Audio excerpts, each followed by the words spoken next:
So if we're all complete, we'll get started. Thank you so much for joining me. Oh, hello from Düsseldorf. I'm from the Danish border, so you'll be excited about our Bavarian bear, hopefully. So we'll jump right in. Please feel free to use the chat. This is a conversation that I want to be, for us to be having together.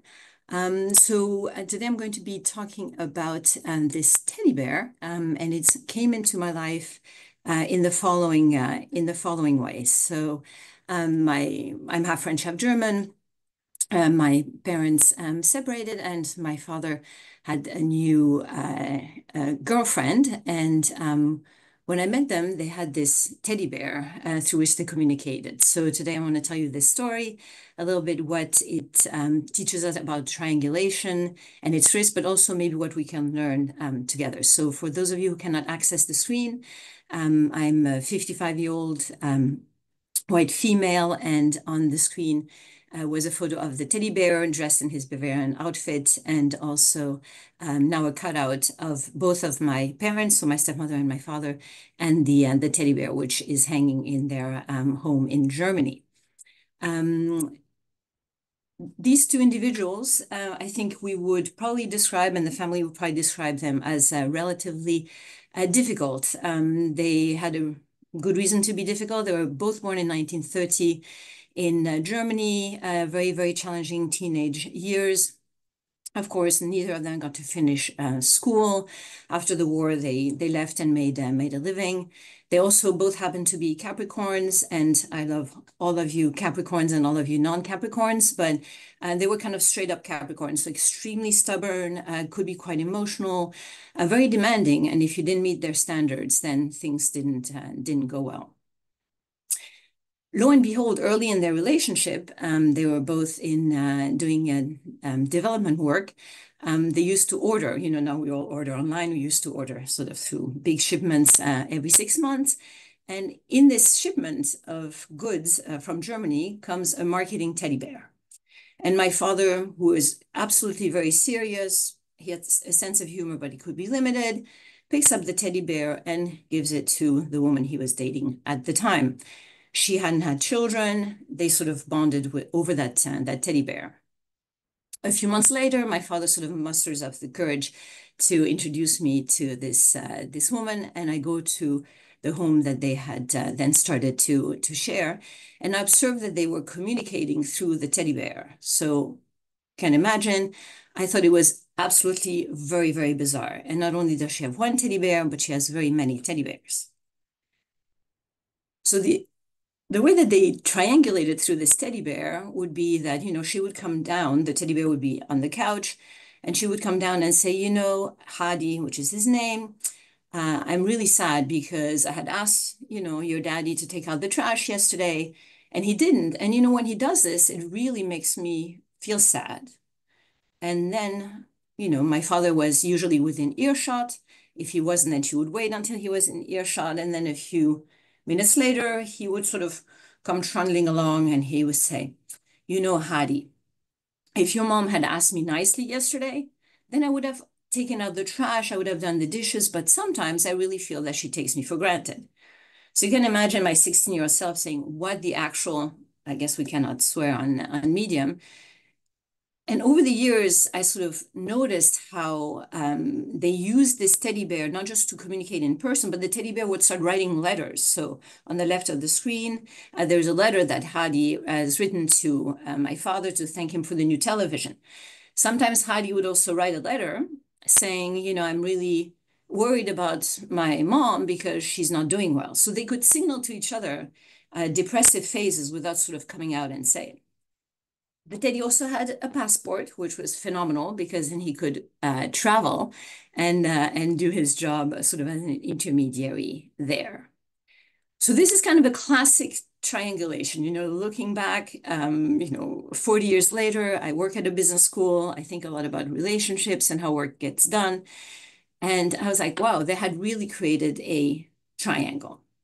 So the dynamic of triangulation, many of us or many of you will be familiar with the work of Murray Brown, among many other folks who have looked at family therapy, is that any sort of relationship that has two people is inherently unstable. So what happens is that we tend to add a third person because the tension gets diffused, things move around. In theory, it sounds really great because, there's like this ability to communicate. The problem is that in most triangles, it's a human that is involved. In the triangles of my parents, it was an inanimate object. And when we get to the Q&A or to our conversation, I really would like your help in trying to think about, in the workplace, can there be such an inanimate object, or where it might be in our lives? So the good thing about spreading the tension is that it stabilizes the system because, I can vent to my girlfriend about my partner, for example, or about my kid to the daycare teacher, or whatever the triangles are in our lives. But nothing is really resolved because whatever I'm communicating sort of stays stuck. So when we think about this, it presents in many different ways in our lives. For those of you who don't have access to the slides, there's a situation where at work, a classic triangle is one of the middle manager, which is actually a level in organization that is fundamental to employee well-being and engagement, which is now very important. But these are really the shock absorbers because basically they're trying to diffuse the tension between the top leaders, think about working in the office, going back to the office versus employees who really want to stay at home. So there's kind of this equilibrium that gets shifted, things move around. Classic in teams, a team member will complain, to the other. Unfortunately, we often triangulate over our children. And that is particularly difficult for all of us who have been in triangles, but also all of us who have imposed triangles on our kids. Partnered folks do it, and then, of course, through divorce situations that can even be exacerbated. In love, we do a lot of this stuff also in the clinic. Anyway, it presents in a lot of places because for us, it's often easier to talk about someone than to talk directly to someone. So my parents were talking to the teddy bear, but clearly also to their partner because it was within earshot. This also presents in a different way in our lives, which is, now we're triangulating online. So like on Reddit, there is this column, am I again, I don't know whether I can swear or not, but am I the mean person? And everybody sort of chimes in, yes, you really shouldn't have said that, you really should have invited your best friend to your wedding or not. Another place we triangulate is kind of in our head, which is, instead of directly talking to my team member who annoys me, I will create this imaginary friend. Some of us are triangulating on ChatGPT, which is going and sort of getting advice from a third party, and this might be the best inanimate version. So triangulation is supposedly super bad in many ways, at least according to what you find on YouTube and TikTok. It's often associated in these quarters to individuals who might display narcissistic tendencies or who need an enemy and an ally to perform. I think I don't know how you are. I would say that it's most of us. I engage third people to resolve conflicts. Sometimes, gossip is good. We sort of give things, right? So it's everywhere. Basically, the general control is that, or the general issue around control is that I cannot control your behavior. I cannot force you to take out the trash, but I can control what others think about you. For my parents, it was a teddy bear, but often we use some other folks. And I'll be done in just a second so that we can open up for conversation. I appreciate the chat. Please chime in. So then the puzzle is, what is it about this triangle that was so positive, and what is it that it can teach us when we sort of suspend, the absurdity, disbelief. In couples therapy, and at the bottom, I've included a QR code to a piece that I wrote with Dr. David Morrison, who's a specialist in therapeutic alliances and dyads, and comes out of organizational psychiatry and psychology. And, this is about couples therapy, which is one thing that's really difficult in a couple or in a dyad.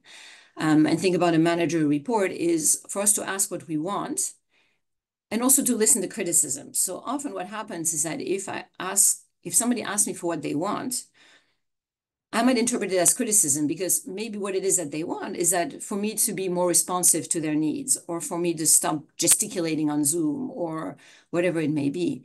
And often it's very difficult for us to just take that and take it as data and sort of analyze the data instead of attacking the other person or attacking the other. This phenomenon of, not looking at the data and sort of attacking the self versus the other is a resource here that's the Compass of Shame from Dr. Nathanson that sort of illustrates the phenomenon of what could have happened to my parents if they hadn't had their teddy bear as sort of a shock absorber or a lightning collector.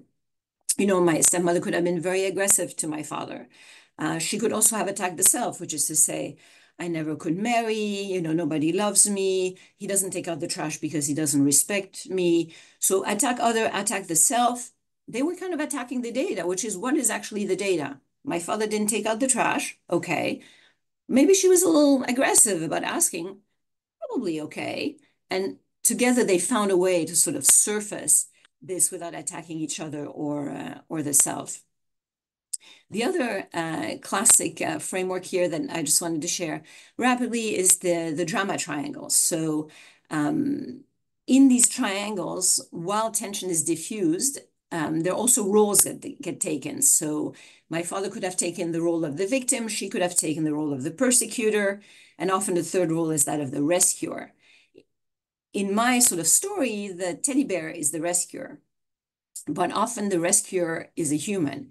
And these are not inanimate objects, of course, and so these roles kind of shift around. And when we get involved in the triangle, then we start playing all of these games. So this mechanism of a third inanimate object, was very powerful because it enabled emotions to be surfaced. And emotion is data. If we don't surface them or its energy, they go somewhere. There was also an element of humor, which I think is also something that we're underusing in the workplace, and we're also maybe even underusing in our personal life, which is it was absurd. Part of them knew that it was absurd, but by using humor, they could really diffuse it. Both of their emotions were validated. There was nobody, to say, oh, don't be ridiculous. She never asked you anything. She cooks for you, so you should just take out the trash. It really enabled them to engage in a form of repair automatically. So my question for us is, what can they teach us? And what is it that we can learn? So I began the presentation introducing you to the two very important members of my life. They both passed away in 2022, a few months from each other. And, they could really have these aggressive conversations with each other or through the teddy bear, but this is kind of how they presented. So as soon as they were done, they would sit on the couch and hold hands. They held hands while eating. They were really inspirational in a way. So the questions that came up for us to talk about and that I've asked myself is like, who is my Hardy? So I did want to bring him today to show it to you, but my daughter said he should stay. So I did bring you his passport. So who plays this role in your life of being a shock absorber, a lightning bolt? Why do you choose this person? Maybe it is an online forum. What burden might you be placing on this person? I ask myself. Might there be another way? Then, a lot of us are actually teddy bears for others. And we're not an inanimate object. It does place a burden on us.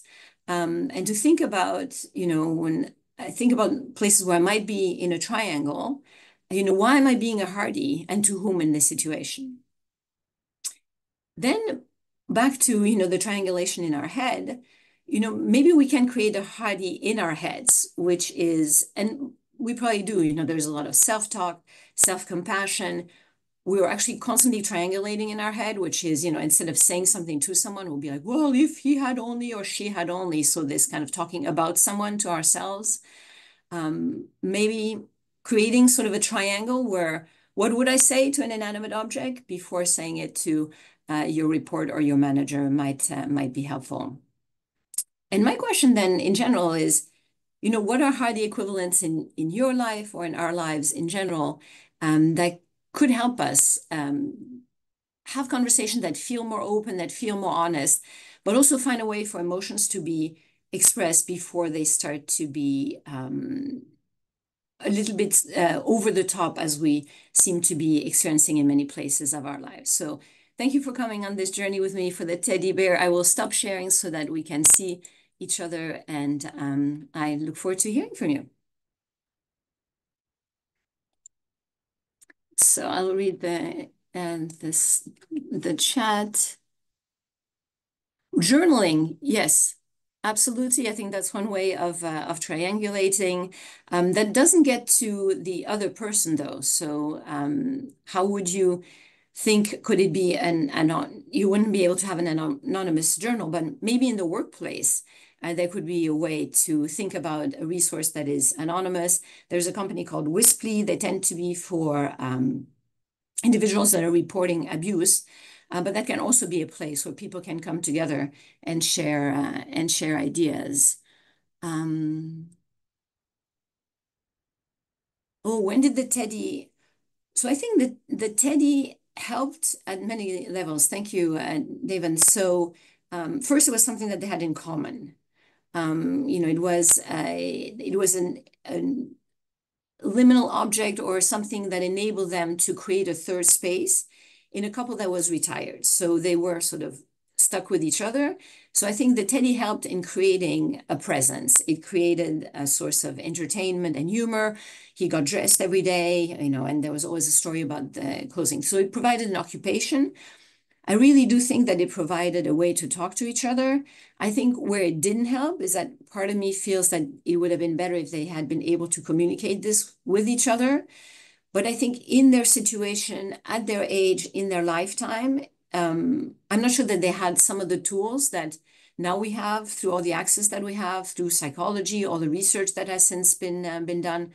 So my hope is that we might need fewer teddy bears because we have the ability now to educate ourselves around this need for a triangle in a lot of relationships. I think as a team leader, I actually went the other way, which is I try to avoid triangulation because there's always a third person involved, and I think it is easier just to talk to someone. The problem with that is that it often feels risky, so I probably wind up not talking enough. So I'll think about that implication.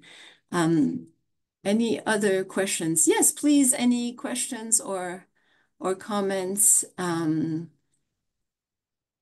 Tim, I see that I don't know if you're willing to share or unmute. I see that you have experience with an object like this. I know that I had an imaginary friend when I was a kid.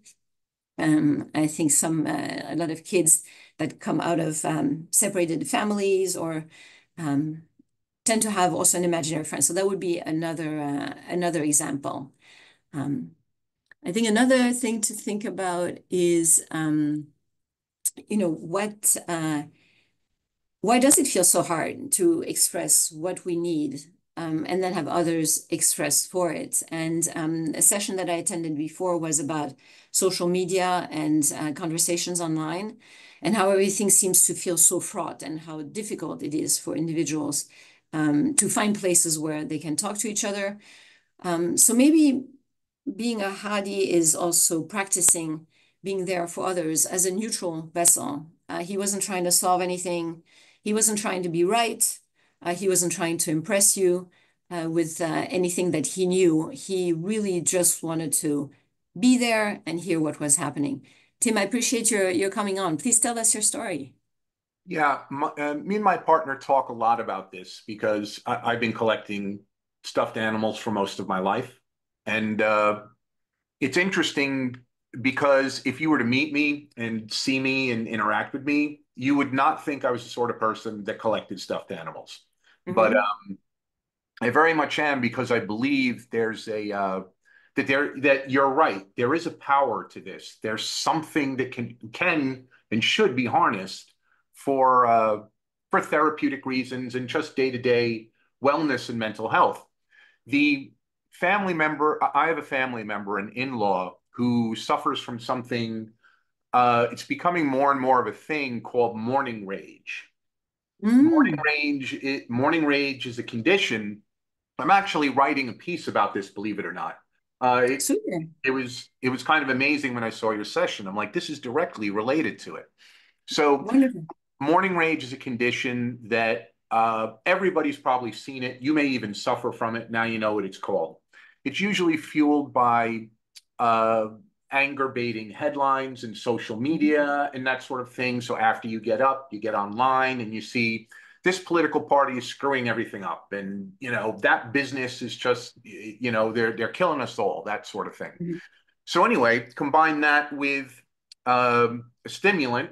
So you're sitting there drinking your coffee, and Mhm. you're going to get amped up, and you're going to get pissed off. So Yes. your blood pressure has probably bumped up a few notches. Your heart rate has probably accelerated. You're on a stimulant, and you're starting to get angry. You're getting Hmm. frustrated. You need an outlet, and so you begin to talk into the air. Maybe you see people do it in a car every now and then. Maybe you're driving along and you see somebody really angry in their car, banging on their steering wheel. They're probably not talking to anybody. They're Yeah. probably talking to themselves. And a Yeah. lot of people do this in the morning. And the libertarian in me says, look, if that's how you want to destroy your health, that's your business. But where it becomes a problem, where it becomes a therapy condition, is when you inflict this on other people. Hmm. And in the morning, when you feel like that, talking into an empty room is not as satisfying as having an audience. But that is an unwilling audience. This person doesn't want to hear it. They're probably frustrated about their own things. And Hmm. so you're dumping all of this on them. You're angry. I mean, you're going straight into histrionic. And this person has to endure it. Maybe for a minute or two, they'll engage, but then it's just, yes, yes, you Hmm. already said that. It's awful. That sort Right. of. So this is a condition, and it can damage relationships. It can really, really compromise families. So what's the fix? People say, well, limit your screen time and all that sort of thing. But myself, I mean, I'm in my mid 50s, and I still talk to my stuffed animals. Hmm. So and it's extremely helpful. Even if I'm having a really bad day at work, I'll take one of my old stuffed animals and put it on my desk. And it gives me it's a way that allows me to refocus, to shift, sort of like you say, Hmm. redirection. It's very, very powerful. And when you're upset or something, you may talk to my bear's name is Jingles, and so I say Jingles, this, that, the other thing. So anyway, I recommended to member, I said, look, what you need to fix this. And everything that you're being told about limiting your screen time and meditation and all of that, that's great, and you should do it. But I have something that might work a little more immediately for you and get you out of your wife's hair, Hmm. because she's sick of hearing this.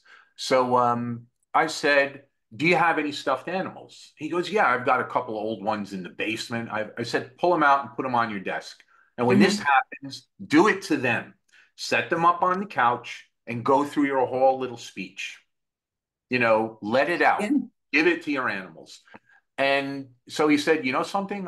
I'm going to try it, because Hmm. no one's going to see. And me and now Medium are the only people who are ever going to know. So Hmm. anyway, he gave it a try.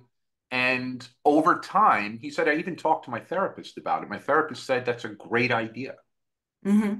So it was such a positive experience. And to me, it's just clear as day. I've had stuffed animals since as early as I can remember. I've carried them with me and collected more of them throughout my life, even through college and everything. A lot of people think it's weird. They'll come into our house, and we have about 6 shelves, small shelves, filled with stuffed animals, and we take them Hmm. down all the time. And sometimes we'll put them on, like if you're sitting alone, if the other person is traveling or something like that, you're watching TV, you bring a couple of Yeah. them down and you watch TV with them and that sort of thing. And as childish as the behavior may sound, it's one of those things where you say, well, why do we abandon so many of these behaviors Hmm. that have been so beneficial? Being a child is a very, very hard time in your life, and you use stuffed animals to get through it. But then we become adults and we say, well, we can just abandon this. We don't need it Yes. anymore. If you're not Yes. interacting with a person, there's something wrong with you. if you're interacting with an inanimate object, you're anthropomorphizing something or a stuffed animal, maybe you need to talk to a therapist, when in fact, this can very much be a form of therapy. So, And the yeah, And the that's therapist is actually it's another form of triangulation. So yeah, I think anything that enables us, sometimes there's a that in the landmark and a lot of even Tim Robbins and places where people go when they tell their stories. Sometimes you realize that it's just a story and it's a little bit ridiculous to be angry at somebody not taking out the trash. So even just vocalizing, I think these things we're about on just about getting close to time, so I want to make sure that people get to other sessions. And Tim, thank you for so much for sharing. Maybe Jingles and Hardy can meet in another way. One thing that's interesting when kids see a parent and they're holding their object, they don't let go of the object; they also carry it with them. So there's something here that provides us hold. It doesn't have to be a teddy bear. Objects also, I think we're now so in our heads, especially in the digital world. I had actually an example of another object, which is a vase that I was quite ill. And I was at the ER, and a nurse, sort of said, I wish I could stay with you and hold your hand, but I have to move along. And it was such a beautiful gesture. Long story short, we stayed in communication, and she's given me made this vase, sort of flower as a symbol. And I've taken it along with me. And where I've gone, Tim, and the rest of our community here, half of the people say, that's a little weird. But then you get people thinking, and I think this is the beauty of our medium communities, that we can come together and tell each other stories about things that might seem strange, but usually there's a very good human reason behind it. And I would rather be sort of thinking about these things than and vocalizing outside, then going online and expressing, bringing the morning rage, that brings then the morning rage to somebody else. There's like, instead of reducing the negative energy, we're like exponentially magnifying it. So Tim, thank you so much for sharing the story. And please connect with me offline if you feel like it. I would love to continue the conversation. Anybody else in the next couple of minutes that we have? Who would like to chime in? I would love to hear from folks. I'll take a look at the chat if there's anything related. Phenomenal. So how do you? This works for many contexts. Yes, that's Tim. That was you. There are individuals who are using ChatGPT for this triangulation. You've seen people create online versions of themselves, digital twins of themselves.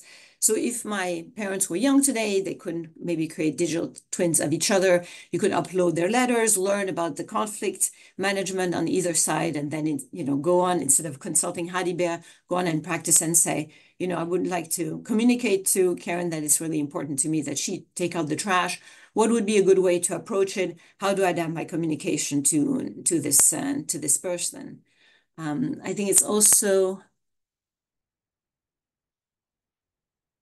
interesting for me to think about also the political triangulation that is occurring, which is we're not talking to each other anymore at all. Is there a way that we could think of a neutral vessel or something that our whole democratic relationship is now broken and unstable.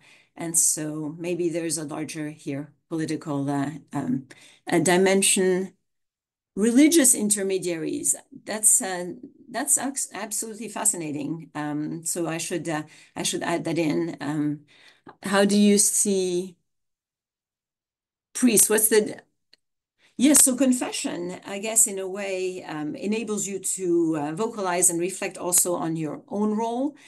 So I think that Hadi here enabled Rosita to get feedback on her tone.